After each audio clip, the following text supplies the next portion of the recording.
Assalamualaikum warahmatullahi wabarakatuh. Pada tiga ini Muslim Camp Malaysia bersama rombongan Persatuan Ketegangan Islam Maybank dan perjalanan menuju kampung Teluk Nipah, lepas tu ke Tanjung Peluru.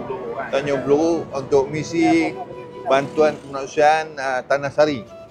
Sepatutnya kami ke Bopian, tetapi atas sebab-sebab keselamatan dan kekangan oleh sekatan-sekatan jalan raya yang banyak, kita telah pun diarahkan untuk tidak memasuki Bopian buat masa inilah. Jadi kami pun menukar jadual dan pergi ke kawasan-kawasan yang perkampungan Melayu Islam di Pulau Dua. Ini pun kehidupan mereka samalah macam di Bopian, di Tanah Sari, dan mereka adalah kelompok yang sama. Datang kelompok yang sama, berbahasa Melayu dan berbudayakan budaya Melayu. Muslim Camp Malaysia, Kampung Pulau Dua, Selatan Myanmar. Okay, tadi kita dah lepas Roblox. Sekarang ni kita pergi minum. Hari ni ada lauk apa, Masya Allah.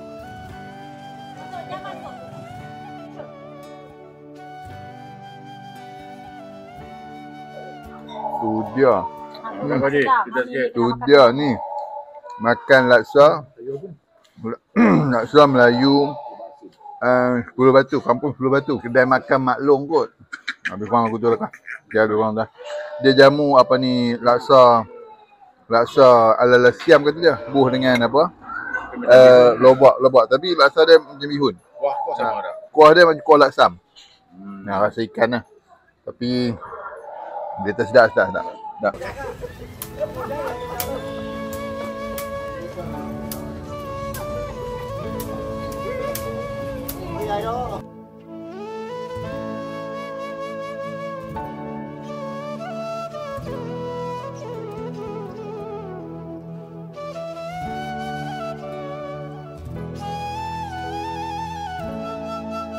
Sekarang ni kita berada di Kampung Teluk Cina.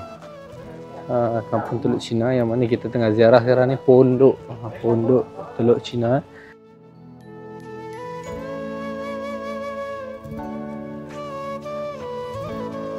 Kita tengok sikit. Bismillahirrahmanirrahim. Tu dia tuan-puan, kalau hujan ni macam mana tuan-puan. Allahu Akbar. Orang zaman dulu belajar. Sampailah ni ada orang masak semua dekat sini. Rasa semua tengah mengaji sekarang ni.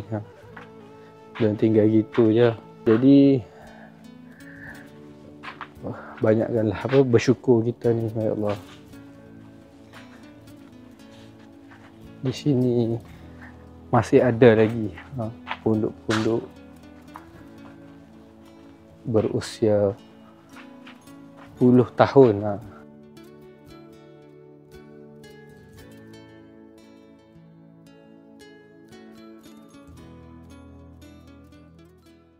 Allahumma anzilir rahmata wal maghfirata wal barakata wassalamata wal afiyata alaina ya arhamar rahimin. Amin. Allahumma ja'al jama'atana hadha jam'an marhuma. Amin. Allahumma ja'al jama'atana hadha jam'an marhuma. Amin. Wa tafarruqana min ba'dihi tafarruqan ma'suma. Amin. Allahumma ja'alna min ahlil khair. Amin. Wa ja'alna min ahlis sa'adah. Amin. Wa ja'alna min ahlil jannah. Amin. Allahumma astajibna ya halim, ighfir lana dhunubana kullaha ya rahim. Rabbana atina fid dunya hasanah wa fil hasanah wa qina adzabannar. Amin. Sallallahu ala sayyidina Muhammadin wa ala alihi wa sahbihi ajma'in. Subhana rabbika rabbil izzati amma yasifun wa salamun alal mursalin walhamdulillahi.